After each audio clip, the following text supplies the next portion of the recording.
It's a Wood Chopping Times weekend project.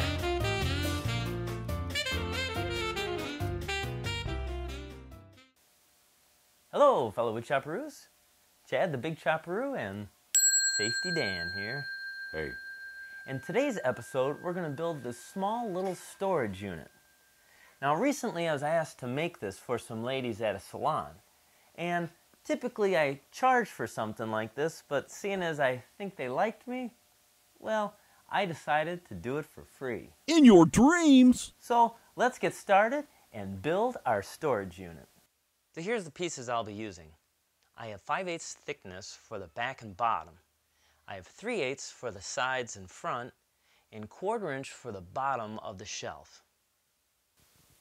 Now normally I would use power tools on a project, but I've decided to use just hand tools on this, just strictly for the enjoyment of woodworking.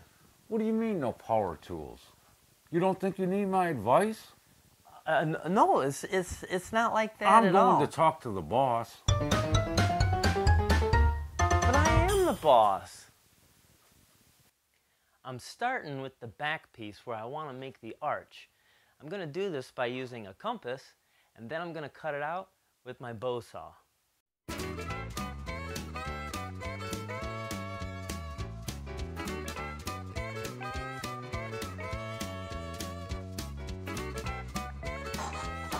I'm using a spoke shave to clean up the saw marks. I want to mark a thumbnail profile, so I've set my marking gauge for about 3/16 of an inch. I'm marking the face of the arch. Then I deepen the mark with my knife. Without changing my marking gauge, I mark the end grain of the arch. Here's a close-up of my marks. I set my router for about 1/16 of an inch, and I'll route out along my marks. Then I'll use my file to round over the square edge. The result, a smooth thumbnail profile. So once I'm done doing that little detail on the back, well, I'm also going to do the same for the bottom. Make sure you do the end grain first and then move to the long grain.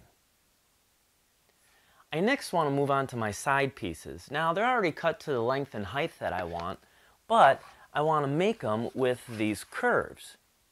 Now I didn't just guess at these curves, I actually did a little bit of geometry. I'll use this piece of paper to make my template. This is the line that's going to be the height in the back, and this is going to be the line that's going to be the height in the front. I then draw a line connecting the front and back. Now I find the middle of this line. Then I find the middle of these two lines.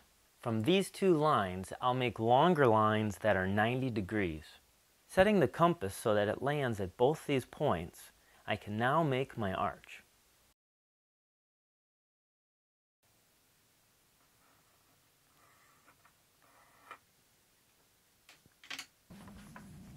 Cut this pattern out, and you now have your template. I'll tape both side pieces together and cut them out at the same time. Once again, I'll clean it up with my spoke shave.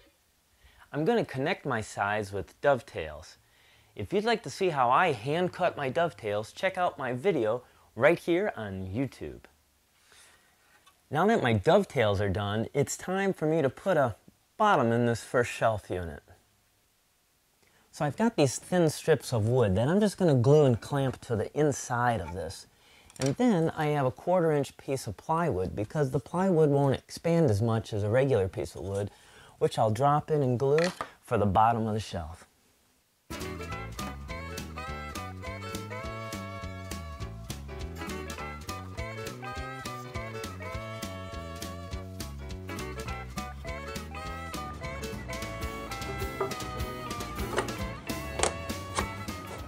Now the very bottom of the unit I'm also going to glue, but in addition I'm going to add some nails.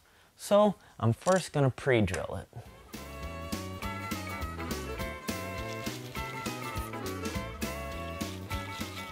I'm also going to add some tape so when I have the glue squeeze out, it doesn't go onto my actual flat wood surface.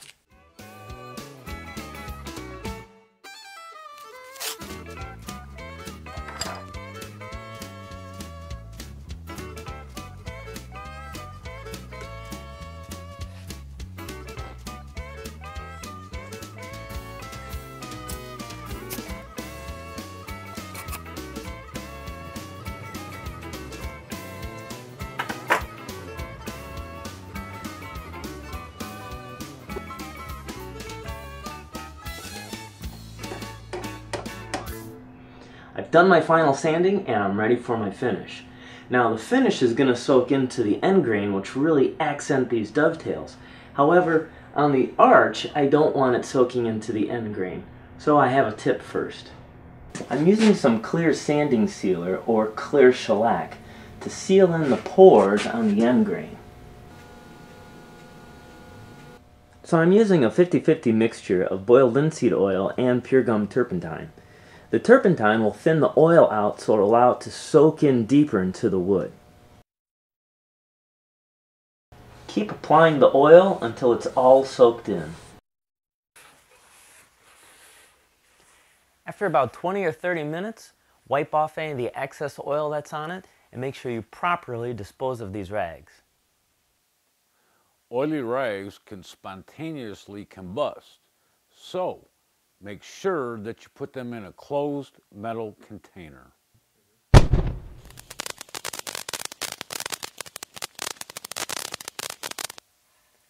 Now with the finish all dry, it's time to take it over and see what the ladies think.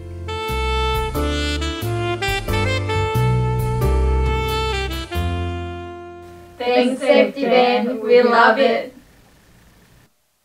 Thanks, Safety Dan. Hey man, when you got it, you got it. Well, if you like what you saw today, subscribe to us on YouTube. Or you can join us on Facebook. And don't forget about the blog. Well, there's only one more thing left for me to do. Chad, I think it's time for you to dance. Oh, yeah.